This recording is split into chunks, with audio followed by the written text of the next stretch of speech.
नए भारत के शिल्पी, भारत के सांस्कृतिक नवजागरण के पुरोधा, गरीबों के मसीहा, 10 वर्ष के अंदर जिन्होंने भारत के कायाकल्प को करके दुनिया के अंदर सम्मान बढ़ाया है, ऐसे प्रधानमंत्री मोदी जी का मैं आप सबकी ओर से, प्रदेशवासियों की ओर से हृदय से स्वागत करता हूं, अभिनंदन करता हूं।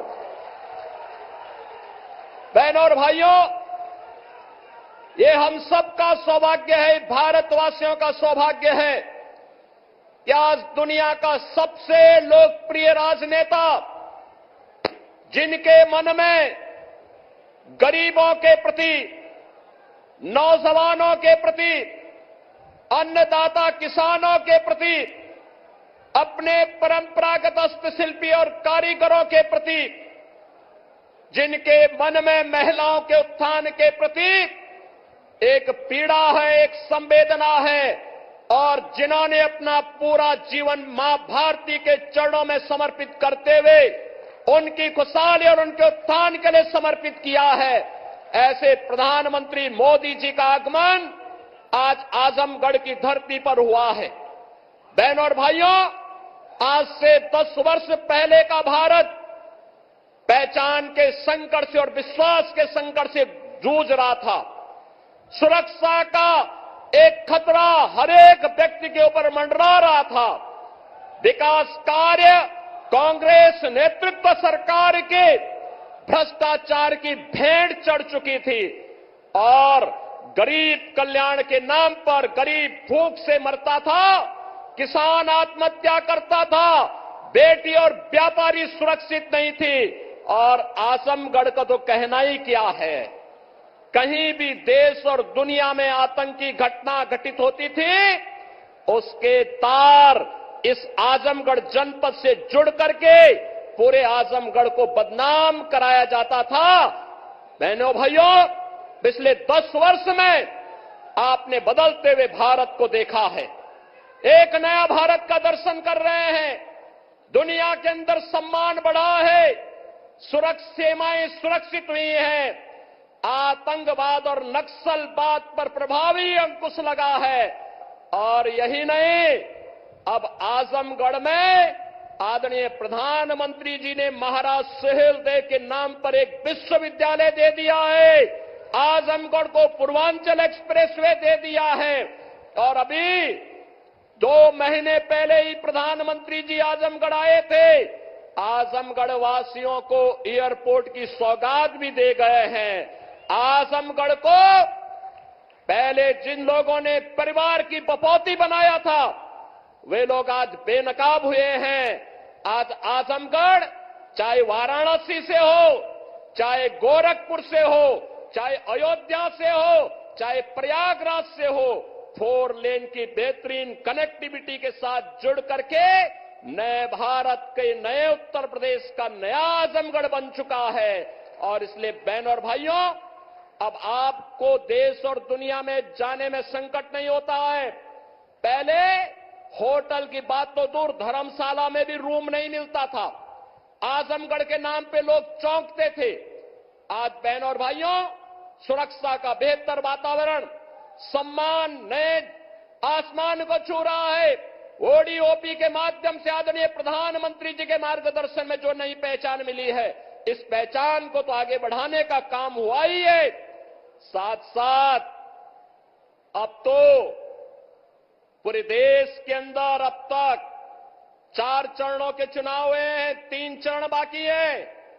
4 जून का इंतजार के बगैर पूरे देश के अंदर आवाज आ रही है कि फिर एक बार और अब की बार बहनों और भाइयों, और हर एक ओर से आवाज है, उत्तर दक्षिण पूरब पश्चिम, हर एक ओर से एक ही आवाज है, और वह है जो राम को लाए हैं 500 वर्षों का इंतजार प्रधानमंत्री जी ने समाप्त करके अयोध्या में रामलला को विराजमान कर दिया है। इस दृष्टि से पूरा भारतवासी अभिभूत है। मोदी जी के तीसरे कार्यकाल का इंतजार कर रहा है। और इस दृष्टि से एक बार जब यहां पर प्रधानमंत्री जी का आगमन हुआ है, बहनों और भाइयों, आजमगढ़ में आपने उपचुनाव में दिनेश लाल यादव निरुआ को चुनाव जिता करके भेजा था और आज तो लालगंज में श्रीमती संगीता आजाद भी और श्रीमती नीलम सोनकर भी मिलकर के भारतीय जनता पार्टी के कमल को खिलाने के लिए आप सबके सहयोग से आगे बढ़ चुकी हैं। और इन सबको आशीर्वाद देने के लिए और जनता जनार्दन का आशीर्वाद लेने के लिए आदरणीय प्रधानमंत्री जी का आगमन हमारे बीच में हुआ है।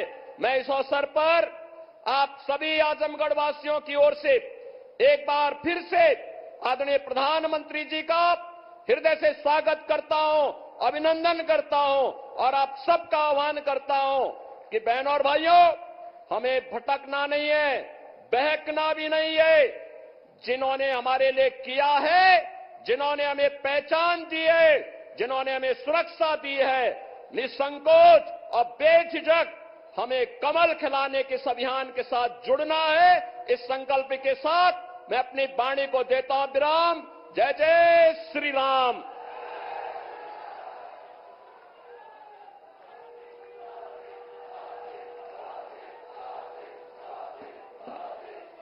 भारतीय जनता पार्टी के इस विशाल जनसभा में हमारे देश के यशस्वी प्रधानमंत्री आदरणीय मोदी जी का एवं उत्तर प्रदेश के मुख्यमंत्री आदरणीय योगी आदित्यनाथ जी का मैं इस आजमगढ़ की धरती पर स्वागत वंदन अभिनंदन करती हूं। आधुनिक भारत के निर्माता, पूरे विश्व में भारत को विश्व गुरु बनाने का संकल्प जिन्होंने लिया, आजाद भारत में महिलाओं को सम्मान किसी ने दिया तो बाबा साहब डॉक्टर भीमराव अंबेडकर जी ने संविधान में हिंदू कोड बिल के माध्यम से दिया। और उसके बाद अगर किसी ने महिलाओं की सुध ली तो आदरणीय प्रधानमंत्री मोदी जी ने ली, जिन्होंने अपने कार्यकाल में महिलाओं को 20 से भी ज्यादा योजना देकर, जिनमें उज्ज्वला योजना से लेकर 3 तलाक जैसी कुरीति को हटाना वाली 3 तलाक की कुरीति को हटाना क्यों न हो, और राजनीति में महिलाओं के सिर पर ताज पहनाकर नारी शक्ति वंदन अधिनियम में 33% आरक्षण देने का काम किया है। मैं यह दावे के साथ कह सकती हूं कि जब तक देश में मोदी जी की सरकार है तब तक भारत का संविधान सुरक्षित है, भारत का लोकतंत्र सुरक्षित है। जो राम को लाए हैं, जो धारा 370 हटाए हैं, भारतवर्ष के करोड़ों माताओं के लाल, बहनों के दुलारे, युवाओं के दिलों की धड़कन आदरणीय प्रधानमंत्री जी को मैं आमंत्रित करना चाहूंगी कि वो मंच पर आए और आजमगढ़ और लालगंज की जनता को मार्गदर्शन दे और ऊर्जा प्रदान करने की कृपा करें। आदरणीय प्रधानमंत्री जी, नरेंद्र मोदी जिंदाबाद, नरेंद्र मोदी जिंदाबाद, भारतीय जनता पार्टी, भारतीय जनता पार्टी। राम राम। सब भैया बहनी के पाए लागी।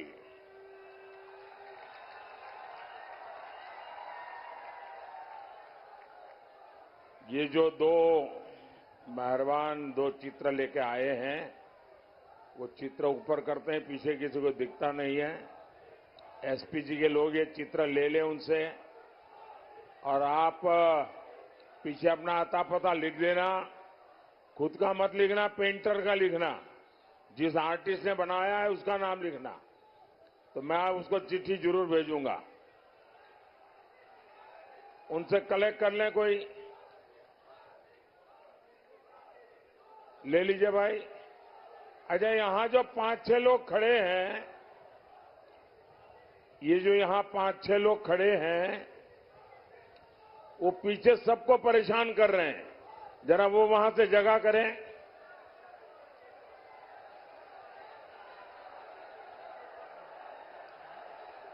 ये मैडम जो वीडियो उतार रही हैं, जरा आगे खड़े हो, जरा पीछे जाइए ताकि पीछे वालों को परेशान कर रहे हैं आप। अच्छा, सुन नहीं पा रहे हैं आप लोग वहां?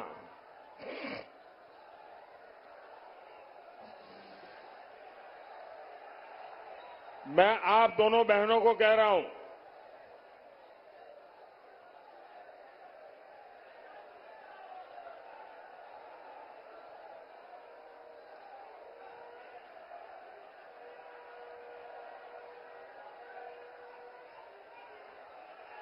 भारत माता की, भारत माता की, भारत माता की। 2 दिन पहले मैं बनारस में था। वहां जो माहौल बना, जिस प्रकार से काशीवासियों ने लोकतंत्र का उत्सव मनाया, और स्वाभाविक है कि प्रधानमंत्री वहां नामांकन लेने गए थे तो जरा मीडिया वालों का भी ध्यान ज्यादा रहता है। लेकिन सवाल काशी का नहीं है। हिंदुस्तान के हर कोने में, कन्याकुमारी से कश्मीर तक और अटक से कटक तक, सब दूर यही उमंग है, यही उत्सव है। और लोकतंत्र की क्या ताकत है, उस पर दुनिया का ध्यान गया है। और मैं पहली बार देख रहा हूं कि दुनिया के अखबारों में पहले पेज पर भारत के लोकतंत्र के उत्सव की खबरें छाई हुई हैं। भारत के, भाई आप बैठिए और एक बार भी खड़े नहीं होंगे आप।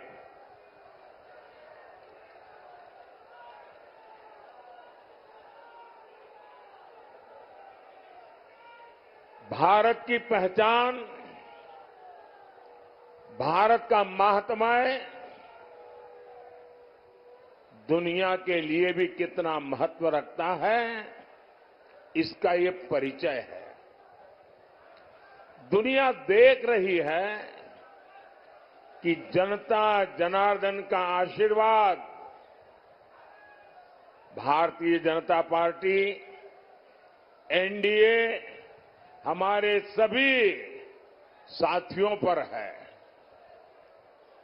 और जहां भी जाते हैं एक ही स्वर सुनाई देता है, एक ही नारा गूंज रहा है, एक ही संकल्प चारों तरफ लेकर के लोग चल रहे हैं, और वो है फिर एक बार,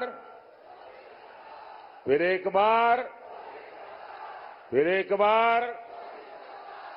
भाई और बहनों, आखिर दुनिया को ये विश्वास कैसे है? ये रातों रात तो नहीं हुआ है। दुनिया ये जन समर्थन देख रही है। आपका प्रेम और आपका आशीर्वाद, आपका स्नेह दुनिया को अचरज कर रहा है। दुनिया देख रही है कि भारत के लोगों को मोदी की गारंटी पर कितना भरोसा है।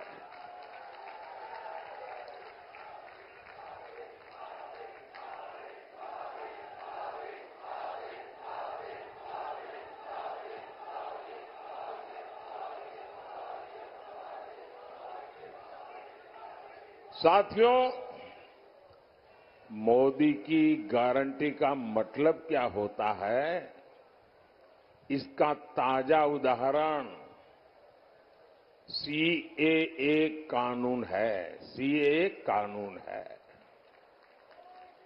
और आपने देखा होगा कल ही सीएए कानून के तहत शरणार्थियों को भारत की नागरिकता देने का काम शुरू हो गया। पहले लॉट को ऑलरेडी नागरिकता दी गई और ये सभी भाई बहन हिंदू है, सिख है, बौद्ध है, जैन है, पारसी है, ईसाई है और ये वो लोग हैं जो शरणार्थी बनकर के लंबे अरसे से हमारे देश में रह रहे हैं। ये वो लोग हैं जो धर्म के आधार पर हुए भारत के बंटवारे का शिकार हुए थे। और मजा देखिए, ये महात्मा गांधी का नाम लेकर के सत्ता की सीढ़ियां तो चढ़ जाते हैं, लेकिन महात्मा गांधी की बातों को याद नहीं रखते हैं। खुद महात्मा गांधी ने भरोसा दिया था कि वो कभी भी भारत आ सकते हैं। 70 वर्षों में हजारों परिवार प्रताड़ना झेल करके अपनी बेटियों की इज्जत बचाने के लिए,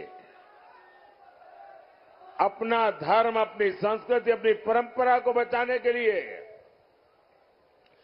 मजबूरन मुसीबत के मारे भारत मां की कोख में आकर के शरण लिया। लेकिन कांग्रेस ने इनकी कभी सूध नहीं ली, क्योंकि ये कांग्रेस के वोट बैंक नहीं थे। और ये लोग कौन है? ज्यादातर इसमें मेरे दलित भाई बहन हैं, मेरे ओबीसी समाज के भाई बहन हैं, मेरे पिछड़े भाई बहन हैं। और इसलिए इन पर वहां तो जुल्म हुआ ही हुआ, वोट बैंक की राजनीति में डूबे हुए यहां के कांग्रेस की सरकारों ने भी और उनके साथियों ने भी इन पर जुल्म करने में कोई कमी नहीं रखी।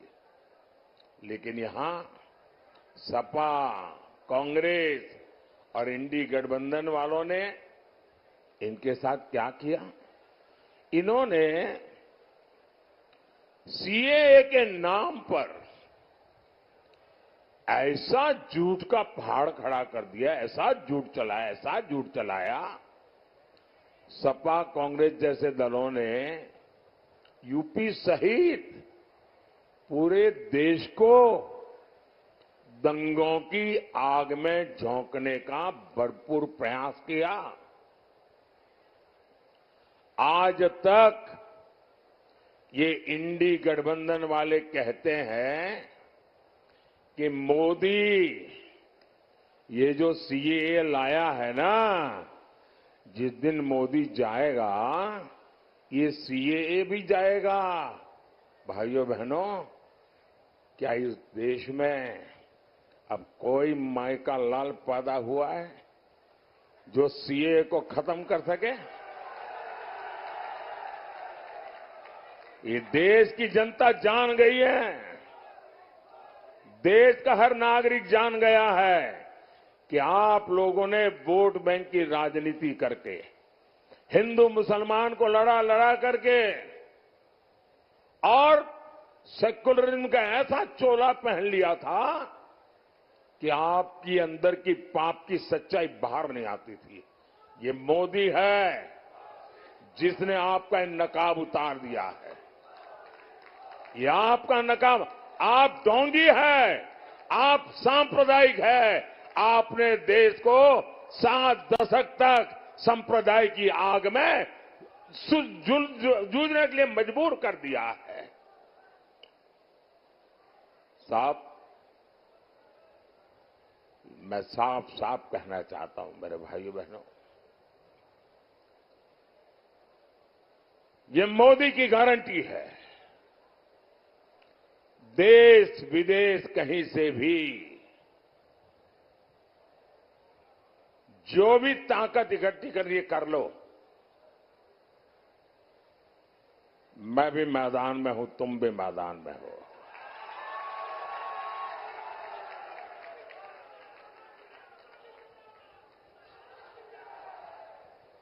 आप सीएए नहीं मिटा पाओगे। आने वाले कुछ महीनों में ही पश्चिम बंगाल से लेकर दिल्ली, पंजाब तक हजारों शरणार्थी परिवार मां भारती की गोद में रह रहे हैं, अनाथ की तरह रह रहे हैं। वो अब सम्मान के साथ रहेंगे, उनके पास उनकी एक पहचान होगी, वो मां भारती के बेटे कहने के हकदार हो जाएंगे। हमारे उत्तर प्रदेश में भी ऐसे लाखों परिवार बसे हुए हैं जी। साथियों, मोदी की एक और गारंटी आज कश्मीर में भी दिख रही है। पिछले 5-6 दशकों में कश्मीर देश के हर चुनाव का मुद्दा होता था। हर चुनाव में सभी दल कश्मीर के मुद्दे को भुनाते थे। आपने देखा होगा, ये हमारे विरोधी लोग हैं ना, उनकी बोलती बंद हो गई है, उनके मुंह पे ताला लग गया है। और दबी जबान में उन इलाकों में जाकर के कहते हैं, अरे चिंता मत करो, ये मोदी भले कुछ भी चिल्लाता रहे, ये मोदी ने भले 370 हटाया, जैसा ही हमको मौका मिलेगा ना, हम 370 भी वापस ले आएंगे। भाइयों बहनों, सवाल मोदी का नहीं है। जिस प्रकार से श्रीनगर में ये चौथे चरण के समय मतदान हुआ, भैया आपका प्यार मेरे सर आंखों पर, मुझे जरा बोलने दीजिए।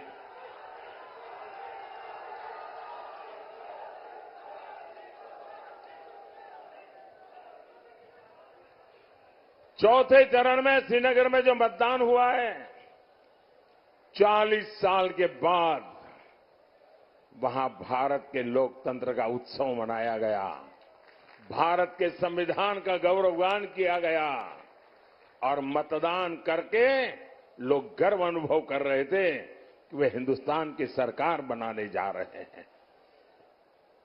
श्रीनगर के जीवन में बहुत बड़ा दिन था और श्रीनगर के लोगों का उत्साह है ना, वो साफ दिखाता है कि अब कोई भी 370 वापस ला करके वोट बैंक की राजनीति नहीं कर पाएगा। आजमगढ़ के यूपी के हमारे सैनिक परिवारों की माताएं बहनें हमेशा चिंता में रहती थी, न जाने कब कश्मीर की धरती पर आतंक की धमाका कर दें, न जाने कब पत्थरबाजी हो जाए और न जाने कब बुरी खबर आ जाए, कोई ठिकाना नहीं था। लेकिन मोदी ने कश्मीर में शांति की गारंटी दी थी। मोदी ने 370 की दीवार गिरा दी, 370 की दीवार गिराई। पहले वहां चुनाव आते थे तो हड़तालें होती थी, मतदान करने वालों को मौत की मुसीबत आ जाती थी, आतंक की धमकी देते थे। लेकिन इस बार श्रीनगर में पिछले अनेक चुनावों के रिकॉर्ड टूट गए। भाइयों साथियों, ऐसा काम वही कर सकता है जिसके रग रग में राष्ट्र प्रथम का संकल्प बह रहा हो। आप याद करिए, 10 साल पहले देश में एक सामान्य व्यक्ति की सुरक्षा भगवान भरोसे होती थी। कभी बम धमाके, कभी आतंक, कभी स्लीपर सेल, कभी दंगे, और आजमगढ़ की तो पहचान ही बदल दी गई थी। न जाने किस किस नाम से आजमगढ़ को बुलाया जाता था, कितना बदनाम करके छोड़ा था। देश में कहीं भी धमाके होते थे तो सबसे पहले लोगों का ध्यान आजमगढ़ की तरफ जाता था। लोग आजमगढ़ की चर्चा करते थे, और तब यहां समाजवादी पार्टी की सरकार आजमगढ़ की प्रतिष्ठा के लिए न कुछ सोचती थी न कुछ करती थी। तब सपा के शहजादे आतंक के समर्थन में दंगाइयों का सम्मान करते थे। धमाके करने वाले आतंकियों को छोड़ा जाता था। स्लीपर सेल्स को राजनीति का कवर दिया जाता था। इसी रवैये के कारण देश भर में आतंकवाद फला फूला। अनेक माताओं को अपने बच्चों को बर्बाद होते देखा, और इन लोगों तो आज भी ऐसा ही रवैया है। भाइयों और बहनों, सपा कांग्रेस दल दो है, लेकिन दुकान एक ही है। ये झूठ का सामान बेचते हैं, ये तुष्टीकरण का, परिवारवाद का और भ्रष्टाचार का सामान बेचते हैं। अब ये लोग तुष्टीकरण की ट्रिपल डोज लेकर आए हैं। एक तरफ ये लोग पिछड़े, दलित, आदिवासी का आरक्षण छीनकर अपने वोट बैंक को देना चाहते हैं। दूसरी तरफ ये इंडी गठबंधन वाले आपकी संपत्ति का आधा हिस्सा छीनकर उसको भी अपने वोट बैंक को देना चाहते हैं, और साथ ही ये लोग देश के बजट को भी बांटना चाहते हैं। बजट का 15% भी अब वहां सीधा का सीधा माइनॉरिटी के नाम पर ही अलॉट करना चाहते हैं। मैं आप सबको कहना चाहता हूं, देश की एकता के लिए, देश में सच्चे अर्थ में संविधान का सम्मान करने के लिए, देश में सच्चे अर्थ में बाबा साहब आंबेडकर की भावनाओं को जीने के लिए हमें ये भागला करो राज करने वालों से चौकन्ने रहने की जरूरत है। देश को आज सबसे ज्यादा एकता की जरूरत है। 70 साल तक उन्होंने हिंदू मुसलमान करते रहे। आओ एक बन करके चले, दुनिया में देश का नाम रोशन कर करके रहे।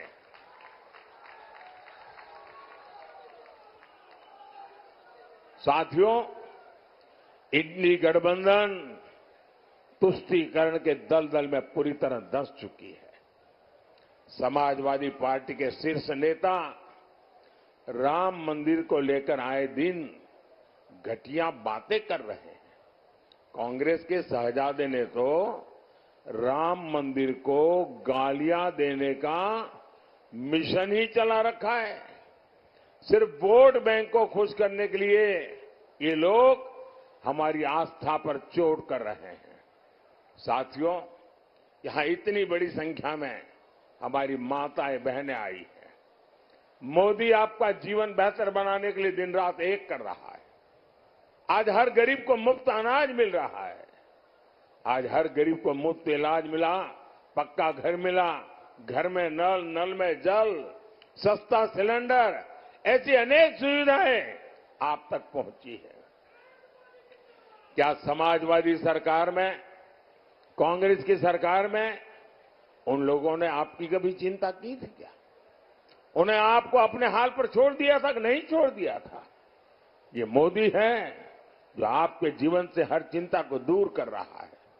अभी मोदी ने एक और बड़ा फैसला लिया है। आपके घर में और यहां जितने लोग हैं इन सबके काम आने वाला है। आप किस जात में पैदा हुए, किस बिरादरी में पैदा हुए, आप धनी हैं नहीं हैं, पढ़े लिखे हैं नहीं है, गांव में रहते हैं शहर, कुछ नहीं, सबके सब, क्योंकि मेरा तो मंत्र है सबका साथ सबका विकास। अब आपके घर में और आजकल हर परिवार में बुजुर्ग लोग होते ही होते हैं। माँ बाप, दादा दादी, चाचा चाची, नाना नानी, कोई न कोई बुजुर्ग होते हैं। और 70 साल के बाद छोटी मोटी कोई बीमारी भी होती है, दवाई का खर्चा भी होता है। अब जो बेटा या बेटी कमाते हैं उनके मन में यही रहता है कि पिताजी की खिलाने पिलाने में तो कोई प्रॉब्लम नहीं है, लेकिन अगर दवाई का बोझ आ जाए तो बेटा बेटी चिंता में लग जाते हैं, अरे कैसे करेंगे भाई। उनके सामने प्रश्न होता है कि बच्चों का परवरिश करें कि बुजुर्गों की चिंता करें। जिम्मेवारी भी है, दोनों जिम्मेवारी है, लेकिन अब आपको चिंता करने की जरूरत नहीं है। ये चिंता ये आपका बेटा मोदी करेगा। 70 साल से ऊपर के आपके परिवार में जो भी लोग होंगे उन सबकी बीमारी में इलाज के खर्च की जिम्मेवारी मोदी की। ये मोदी की गारंटी है। घुटने की दिक्कत हो, हार्ट की परेशानी हो, कोई भी बीमारी हो, हर बुजुर्ग का इलाज होगा और वो भी मुफ्त होगा। साथियों, मोदी ने एक और योजना शुरू की है। इसमें बिजली बिल 0 हो जाता है। बिजली बिल 0।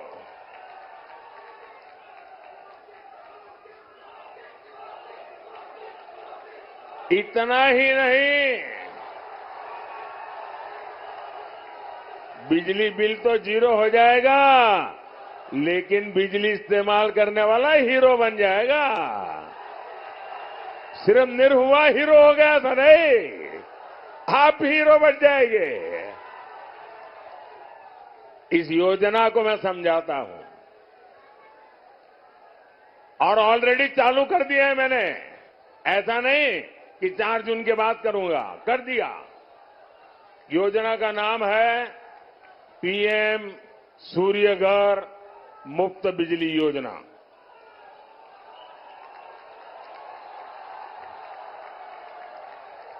आप ऑनलाइन जाकर के अभी से रजिस्ट्री करवा सकते हैं, वो ऑनलाइन चालू है। ये योजना क्या है?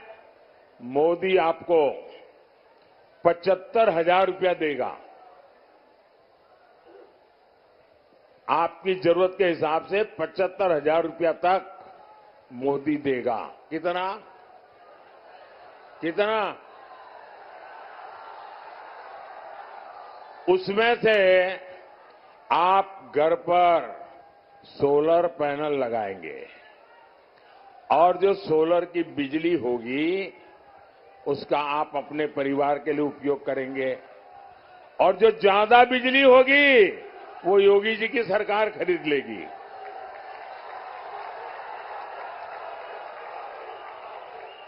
अब इससे आपका बिजली का बिल तो 0 हो जाएगा, आप बिजली बेच करके कमाई करना शुरू कर दोगे। ये काम मोदी आपके लिए कर रहा है। और आप रजिस्ट्री करवाते हैं, ऑनलाइन जाइए, सारी चीजें अवेलेबल है। साथियों, आज भाजपा सरकार में यूपी का तेज विकास हो रहा है। मंदुरी एयरपोर्ट बना है, महाराजा सुहेलदेव यूनिवर्सिटी बनी है, किसान कल्याण के काम हो रहे हैं। लेकिन यूपी के शहजादे को इन कामों से पेट में क्यों दर्द होने लगता है? इन्हें लगता है कि इस क्षेत्र का विकास हो गया तो इनकी दुकान कैसे चलेगी, आपने तो सपा के गुंडाराज के वो पुराने दिन देखे हैं। बाजार शाम 7 बजे बंद हो जाते थे, माताएं बहनें बाहर नहीं निकल पाती थी, पढ़ाई लिखाई तक के लिए बेटियों का निकलना मुश्किल होता था। भाइयों और बहनों, आज भाजपा सरकार में यूपी इन सारे संकटों से बाहर निकल आया है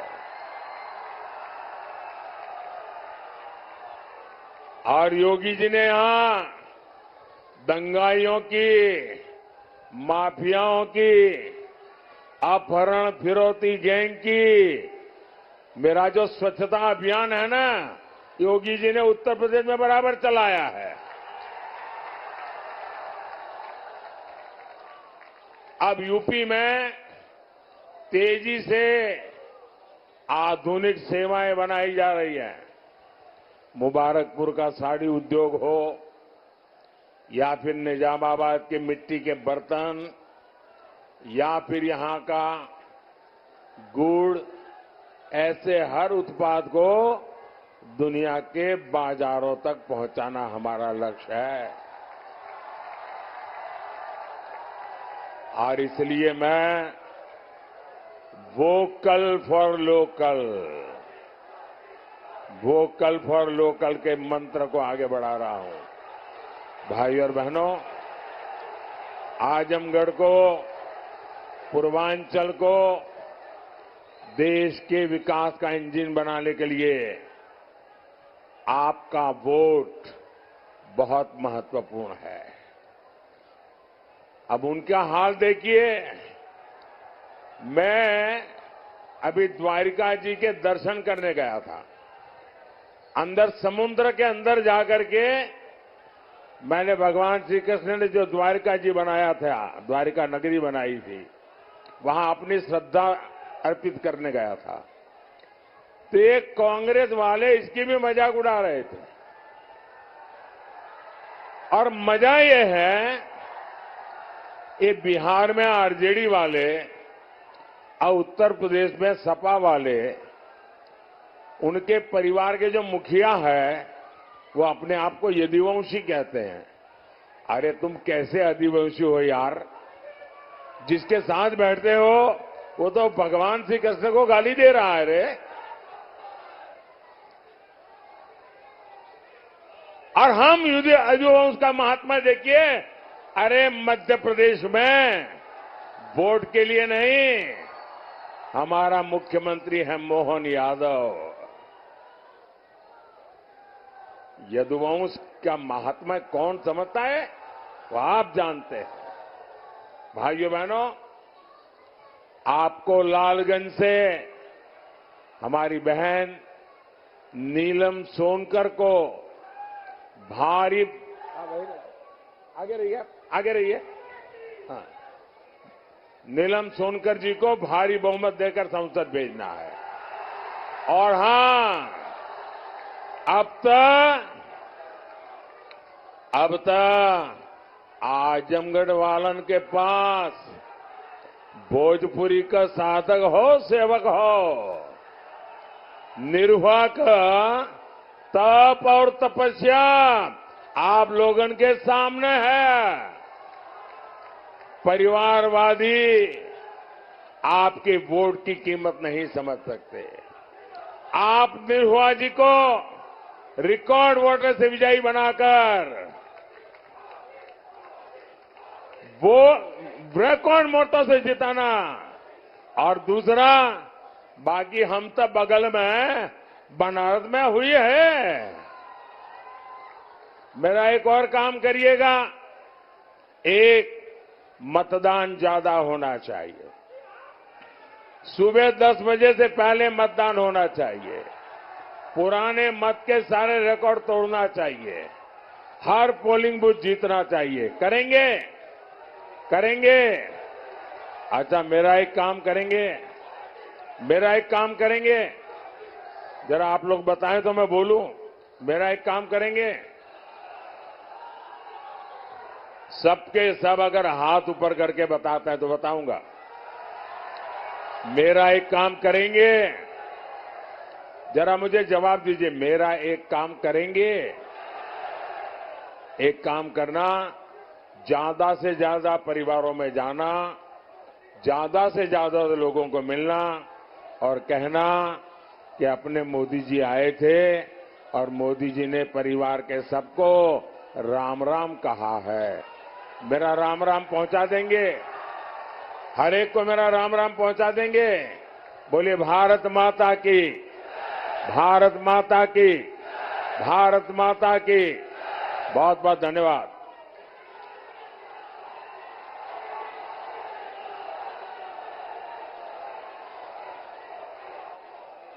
बहुत बहुत धन्यवाद आदरणीय प्रधानमंत्री जी। आपके आशीर्वचन से पूरा आजमगढ़ धन्य हो गया है।